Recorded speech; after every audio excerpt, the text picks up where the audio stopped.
stay there. He gets his elbow up to shoulder height and back. Here's the delivery breakdown of Otani and likely why he throws 100 miles an hour. First thing we're looking at is his simple arm action. He goes down with his hand, but doesn't stay there. He gets his elbow up to shoulder height and back into a good scap load. Now, something to highlight here is that by the time his foot hits the ground, his hand is above shoulder height. Now, some guys get into trouble, and that when they land, their hand is below shoulder height, so they need extra time to get their hand up and into layback, and they end up pulling their head to still keep tension in their arm instead of being here, not having to pull, but just rotating and staying all in line with their target.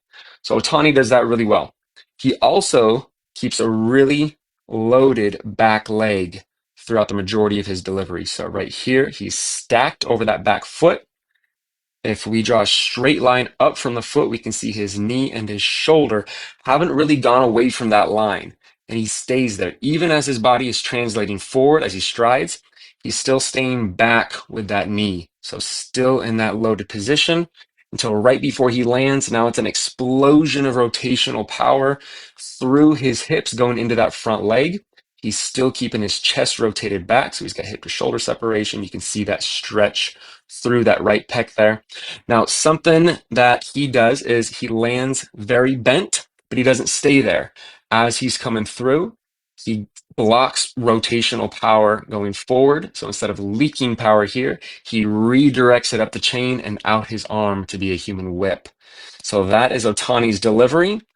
Quick recap, simple arm action, elbow shoulder height, hand above shoulders by the time the foot strikes, keeping a very stacked back leg there throughout the delivery. He gets weighed down, sinks into the chair, blocks really well. Even though he lands bent, he gets it straight as he releases the ball, transferring energy back up the arm.